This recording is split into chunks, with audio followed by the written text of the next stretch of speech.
Chennedy Carter represents a significant case study in the modern WNBA, a player whose statistical performance is elite, but whose professional reputation has led to isolation.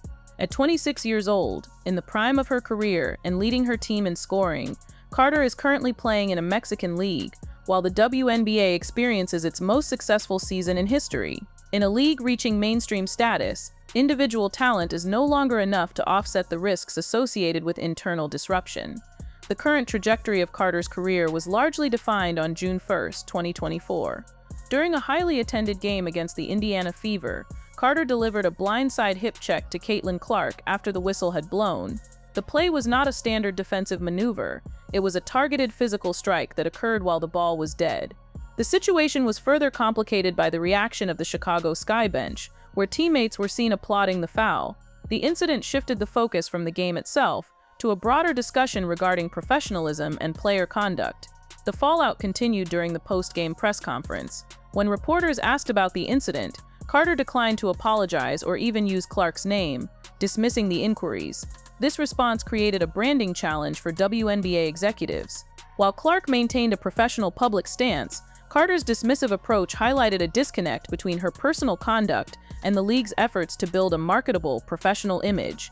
Carter's history suggests this was not an isolated event. In 2021, the Atlanta Dream suspended her for conduct detrimental to the team, a move that effectively ended her tenure there. She joined the Los Angeles Sparks in 2023, where she was again benched for conduct and eventually waived. In Chicago, despite averaging nearly 18 points per game on 50% shooting, the Sky chose not to offer her a qualifying contract at the end of the season. The decision to let a leading scorer walk away for no compensation indicated that the organization prioritized the locker room environment over on-court production. There are only 144 roster spots in the WNBA, and general managers increasingly factor a headache tax into their personnel decisions. When a player's presence requires constant damage control from the coaching staff and front office, their scoring output becomes less valuable. This consensus among the league's 12 franchises is why Carter is currently seeking opportunities in Mexico and China rather than competing in the United States. Carter's recent interview with Neon indicated that her perspective remains unchanged. She described the hip check as a nice little tap and compared her aggression to that of NBA players. However, unlike the veterans she referenced, Carter lacks the institutional support or a history of team stability. While she claims to embrace the role of a villain, there is a practical distinction in professional sports between a marketable antagonist and an unemployable asset. The WNBA has entered an era of private jets, rising salaries, and unprecedented global attention. This evolution favors marketable stars and a culture of team-first chemistry. By distancing itself from Carter, the league is signaling that character and professionalism are now as essential as athletic talent. Carter did not just lose a roster spot, she lost her place in the league during its most pivotal era of growth. The statistical value Carter provides has been outweighed by the cost of the disruption she brings to an organization. As the league moves forward and continues to set new records, Carter remains a player with significant talent but no professional home in the WNBA. The cost of the points she scores has finally become more expensive than the franchises are willing to pay. Unlike the NBA, which supports 30 teams and 15-man rosters, the WNBA remains restricted to 12 franchises and a maximum of 144 active roster spots. This limitation creates an environment where marginal talent is cyclically replaced by younger, more affordable prospects every spring. For a veteran or a mid-career player to occupy one of these seats, their presence must be justified by more than just offensive efficiency. In the current collective bargaining landscape, a player who produces points but disrupts organizational stability becomes a mathematical liability. When the Chicago Sky declined to offer a qualifying contract to their leading scorer, they were making a calculated decision based on the internal cost of maintenance versus the on-court return. In a league with no room for error, a 17-point average does not provide immunity from the requirements of professional conduct. The transition from the Atlanta Dream to the Los Angeles Sparks, and eventually to the Chicago Sky, illustrates a pattern of diminishing returns. In professional sports, the first incident of conduct detrimental to the team is often viewed as a localized issue, a clash of personalities, or a failure of coaching. However, when the same disciplinary outcomes repeat across 3 different organizations in 4 years, the narrative shifts from a coaching problem to a personnel problem. General managers operate in a small, interconnected circle. The information shared between front offices regarding locker room dynamics is often more influential than the data found on a stat sheet. When a team like the Sky, which was actively searching for a foundational identity, decides that its best offensive player is not worth a roster spot, it sends a signal to the remaining 11 franchises that the player's presence is a net negative. This specific type of organizational rejection is rare in high-level athletics. Usually a player with Carter's shooting percentage and ability to create her own shot is considered a distressed asset, someone a struggling team would take a chance on in hopes of a turnaround. But the WNBA's move toward a more corporate mainstream model has changed the risk assessment. The Caitlin Clark effect brought in a new demographic of sponsors and broadcast partners who are focused on brand safety and narrative consistency. The league is no longer a niche product where internal friction stays behind closed doors. It is a global entity where every interaction is scrutinized. A blindside hit on the league's most visible star, followed by a refusal to engage professionally with the media, is not viewed by executives as competitive fire. It is viewed as an attack on the league's collective investment. The decision to play in Mexico or pursue a career in China is often framed as a choice, but for a player of Carter's caliber, it is a forced exile. The economic disparity between a WNBA salary and the contracts offered in secondary international leagues is significant, but the more profound loss is the lack of infrastructure. In the WNBA's modern era, players have access to elite training staffs, private travel, and high-visibility marketing platforms. Overseas, the conditions are often inconsistent, and the level of competition is lower. For a 26-year-old athlete, these years should be spent cementing a legacy and maximizing career earnings. Instead, Carter is navigating a landscape where her primary highlights are no longer basketball plays, but moments of physical escalation. There is a recurring argument that the league should embrace villains to drive engagement. History shows that figures like Diana Taurasi, or more recently Angel Reese, have successfully leaned into aggressive personas that irritate opponents and stir fan bases. However, there is a fundamental difference between a competitive antagonist and a professional liability. A villain, in the sporting sense, still functions within the framework of the team and the league's promotional goals. They show up to the podium, they fulfill their media obligations, and they maintain the respect of their coaching staff. Carter's trajectory suggests a failure to distinguish between being a tough competitor and being difficult to employ. When a player is waived or left unsigned despite elite production, they have moved past the villain phase and into the unemployable phase. The mechanics of the WNBA's salary cap also work against players with a history of disciplinary issues. Most teams operate near the hard cap, meaning they have very little flexibility to absorb the PR costs or the coaching resources required to manage a volatile personality. If a coach has to spend 30% of their time managing one player's interpersonal conflicts, that is 30% of their time taken away from game planning and player development for the rest of the roster. In a league where the gap between the playoffs and the lottery is often just a few games, coaches cannot afford to waste energy on preventable distractions. The Chicago Sky's decision to let Carter walk away for zero compensation was a clear indication that they valued their time and team culture more than her 18 points per game. The interview with Neon highlighted a broader issue regarding self-perception and accountability.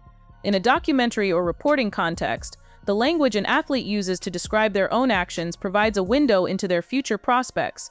By labeling a blindside hit as a tap and claiming to love the hate, Carter signaled to the league that she has not undergone a period of reflection or adjustment.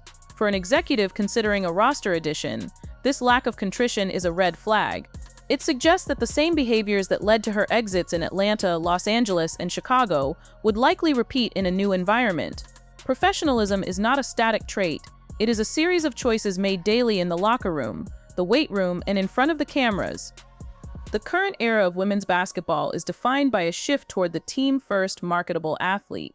This is not necessarily a commentary on the players' personal lives, but rather a requirement of the business model.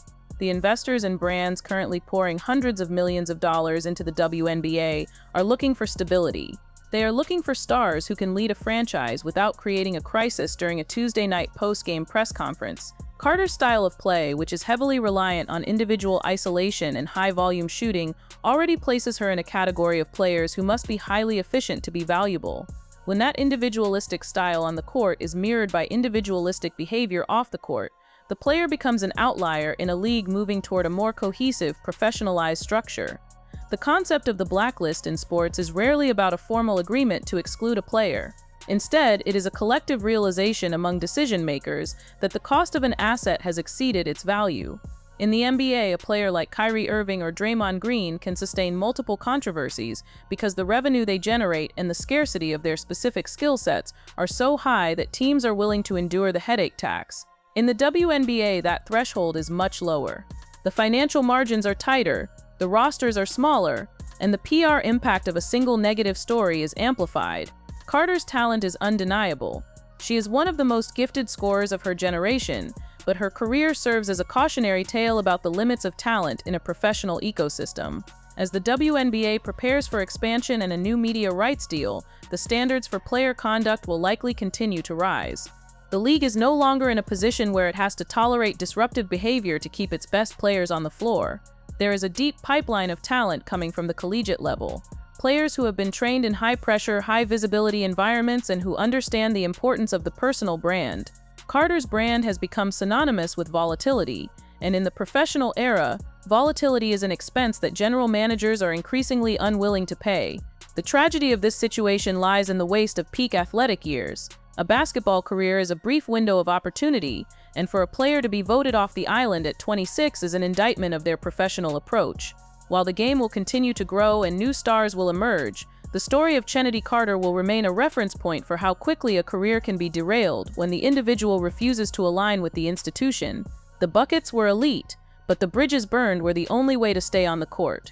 In the final analysis, the WNBA didn't move away from Carter because she was too competitive. It moved away because it became a business that she no longer knew how to participate in. The broader implications for the league are also significant. By effectively setting a standard that talent does not excuse conduct, the WNBA is defining its culture for the next decade. This is a league that wants to be taken seriously as a major professional entity, and major professional entities require a level of decorum and cooperation from their primary employees. The message sent by the collective rejection of Carter is that the league's image is more important than any individual scoring average. For the 44 players who hold those coveted roster spots, the lesson is clear.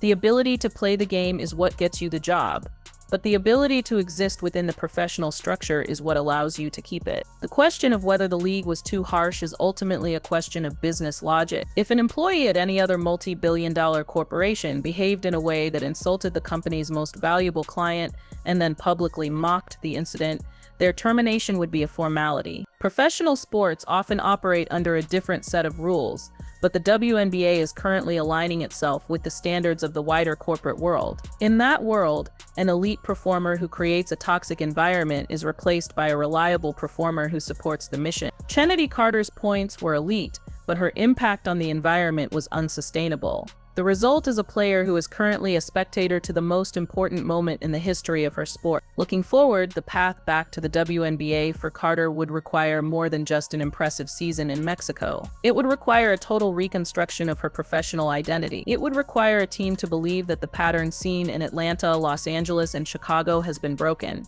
In a league where jobs are this scarce and the spotlight is this bright, that is a difficult sell. For now, the headache tax remains too high, and the WNBA has moved into a future where the points are no longer worth the trouble. When teams are worth tens of millions of dollars and are playing in sold-out arenas, the internal culture becomes a protected asset.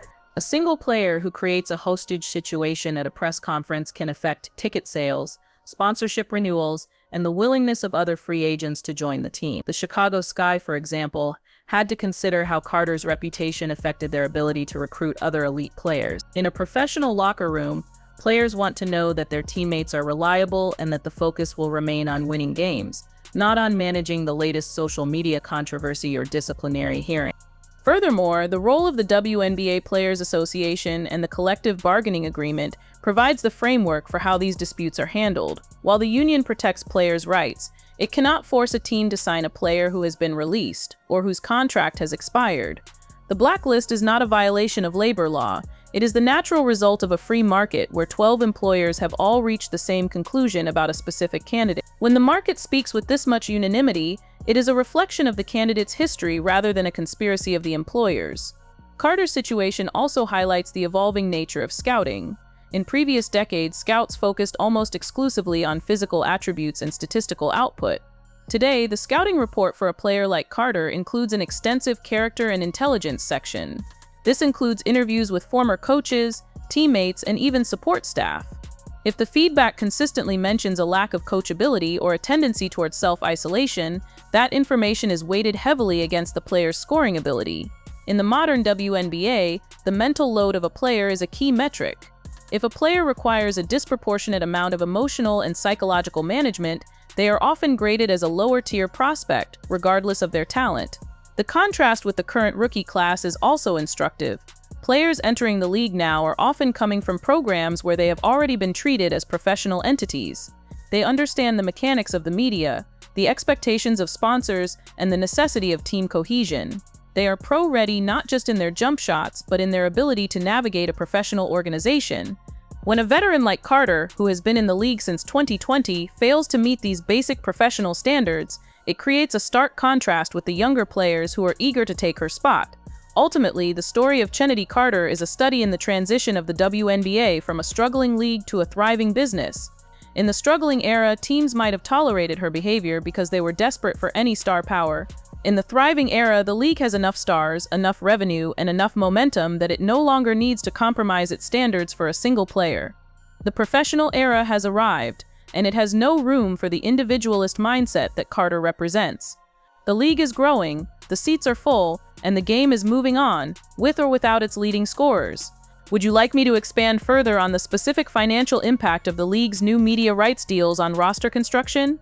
Or should we examine the historical precedents of other distressed assets in professional basketball?